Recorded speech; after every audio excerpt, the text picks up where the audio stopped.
Hello. Ẹ̀yin èèyàn mi, a kú dédé wòyí. Àánú Ọlọ́run, àbọ̀ Ọlọ́run á dájú lórí wa o. Orúkọ Jésù Olúwa wa, àmín. Wọ́n bá ní Ashley pé kìí ṣe kékeré o. Wọ́n lẹ́gbọ́n ẹ̀ sick ní hospital. Ló bá ń wá olùgbàlà aráyé tó fẹ́ gba ẹ̀gbọ́n ẹ̀ là. Wọ́n ní wọ́n ti admit ẹ o láti nǹkan bí ọjọ́ mélòó. Wọ́n ní sickness yẹn pé kò sí bó ṣe jẹ́. Wọ́n ti ṣe gbogbo, wọ́n ti run gbogbo test. Wọ́n ní gbogbo ẹ̀ wà fine, kò sí nǹkan tó wọ́n mọ nǹkan tó ń ṣe. Ẹ tó rí ẹ̀ sick. Wọ́n bá ní ṣe lẹ́sẹ̀ ẹ̀ wú, ojú ẹ̀ wú, gbogbo ara wú. Kí ló wá ń ṣe? Wọ́n ní wọn mọ nǹkan tó ń ṣe. Wọ́n ní ṣe Ashley rẹ̀ sáré lọ bá Naomi ní Royal Manor pé kó wá jọ. Wọ́n ló kúnlẹ̀ ẹsẹ̀ ló bẹ̀rẹ̀ sí ní sunkún. Kí ló ń sunkún fún?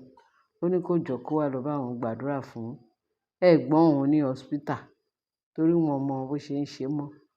Wọ́n ti lo gbogbo nǹkan. Doctor ti ń ṣe kíni, ó ti sú àwọn doctor. Gbogbo test náà ti run. Wọn ò mọ nǹkan tó ń ṣe.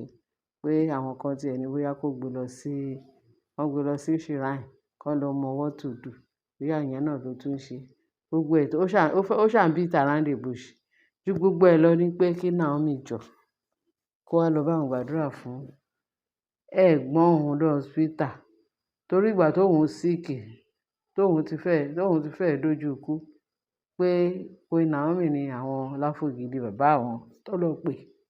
Àwọn family náà lọ pè, náà lọ bẹ Queen Naomi. Kí Queen Naomi tó wá sí hospital tó wá gbàdúrà fún. Pé immediately tí Naomi fi wọnú ward òun báyìí, ó ní atmosphere change. Wọ́n ní before you know ó ti rí ìwòsàn ṣá. Kó tó bẹ̀rẹ̀ sí ní gbàdúrà fún òun, ara òun dẹ̀ ti bẹ̀rẹ̀ sí ní yá. Before you know it, pé òun ti rí ìwòsàn.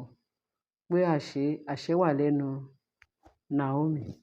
Irú àṣẹ yẹn ni Naomi ní kí ẹni Ashley sọ wípé kó òun wá bẹ Naomi, kí Naomi jọ kó wá lọ bá òun gbàdúrà fún ẹ̀gbọ́n òun, ká ẹ̀gbọ́n òun lè rí ìwòsàn.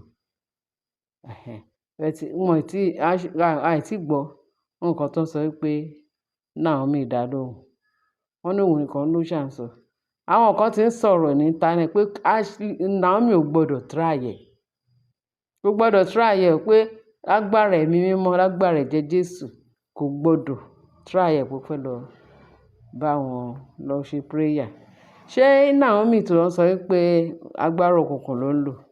Ṣé Naomi tó ń sọ wípé ó ń lo agbára kágbára fi bá kábíyèsí sọ̀rọ̀? Ṣé Naomi tó ń sọ wípé òun ló ń kàn pé dúró nǹkan tó fi sẹ́nu tó fi ń control kábíyèsí? Ṣé Naomi tó ń sọ wípé gbogbo nǹkan tí kábíyèsí ní pé Ashley pé Naomi ló wílẹ̀ fún nítorí agbára tí pé Naomi ní agbára kan tó kàn fi agbára Ọlọ́run bojú, tó forúkọ Ọlọ́run bojú. Ó kàn ní Jésù pé ó ní agbára tó ń lò. Bí nǹkan tí máa ń sábà sọ.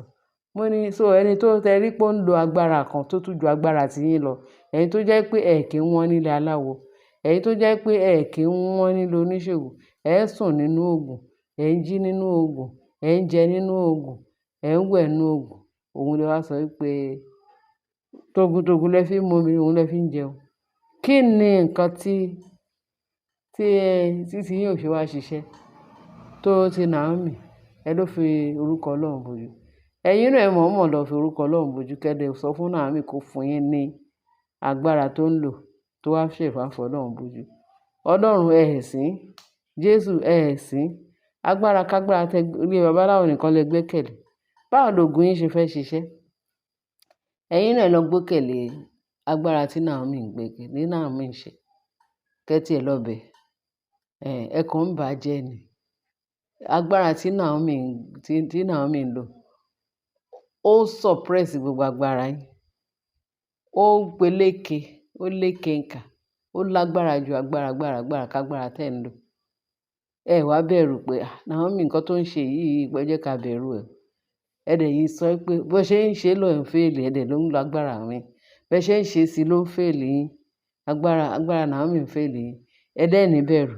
Ẹ dẹ̀ ń tẹ̀síwájú. Ẹ ń waste time yín ẹ̀yin èèyàn mi.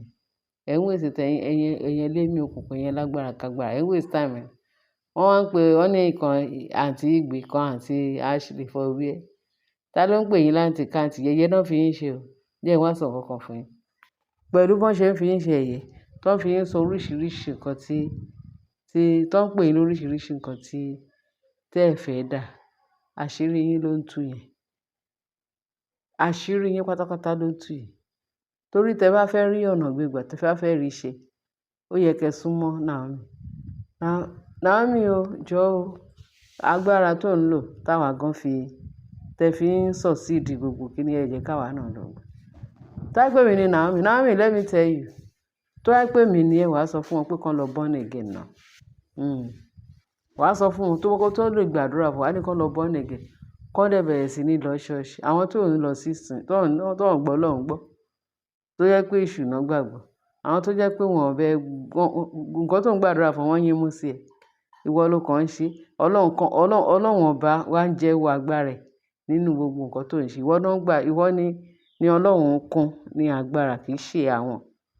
So, Naomi, sọ fún wọn pé kán má jẹ oore ọ̀fẹ́ tó ń jẹ. Oore ọ̀fẹ́ tó ń jẹ, oore ọ̀fẹ́ yẹn náà ń gbà lọ́wọ́ ẹ. Má jẹ́ kán gba anointing ẹ̀. Mo mọ̀ pé kò sẹ́ni tó lè gba anointing ẹ̀. Ẹ ní káwọn náà lọ sin Ọlọ́run bó ṣe tọ́ àti bó ṣe yẹ. Kán jọ̀wọ́ gbogbo agbára wọn, kán jọ̀wọ́ ẹ̀ kúrò nínú agbára wọn. Kán jọ̀wọ́ gbogbo agbára òkùnkùn tán ní. Kán kúkú wá síwájú Ọlọ́run, kán tọrọ ìdáríjì, kán dẹ̀ máa sin Ọlọ́run nínú ìwà mímọ́, nínú inú kan. Ó tán o. Ṣùgbọ́n pé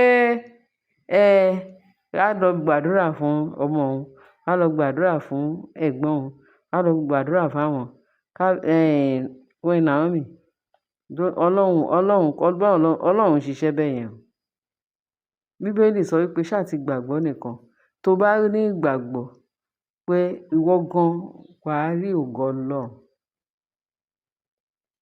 Ó ní iye àwọn tó gbàgbọ́ ni a fi agbára fún láti jẹ́ ọmọ Ọlọ́run. Àwọn ò gbàgbọ́, wọ́n gbàgbọ́ nínú babaláwo, wọ́n gbàgbọ́ nínú ìṣègùn, wọ́n gbàgbọ́ tí wọ́n ti wọnú wàhálà, tọ́lọ́run ti dè wọ́n mọ́lẹ̀. Ìwà dìde Naomi wá ló fẹ́ lọ tú. Naomi be careful. Má lọ. Àfi tí wọ́n bá ronúpìwàdà. Wọ́n bẹ̀rẹ̀ sí ní sin Ọlọ́run bó ṣe tọ́ àti bó ṣe yẹ. Tó bá jẹ́wọ́ gbogbo kíní wọn, wọ́n sọ pé àwọn kan tọrọ ìdáríjì, kan sọ pé Olúwa gbà mí. Mo tọrọ ìdáríjì, mi ì ṣe mọ́. Dáríjì mi. Mi ì ṣe iṣẹ́ ibi mọ́. Wọ́n máa rí ìwòsàn, wọ́n máa wulẹ̀ waste time ara wọn. Naomi, don't wulẹ̀ waste your time. Má wulẹ̀ waste time. Má lọ o.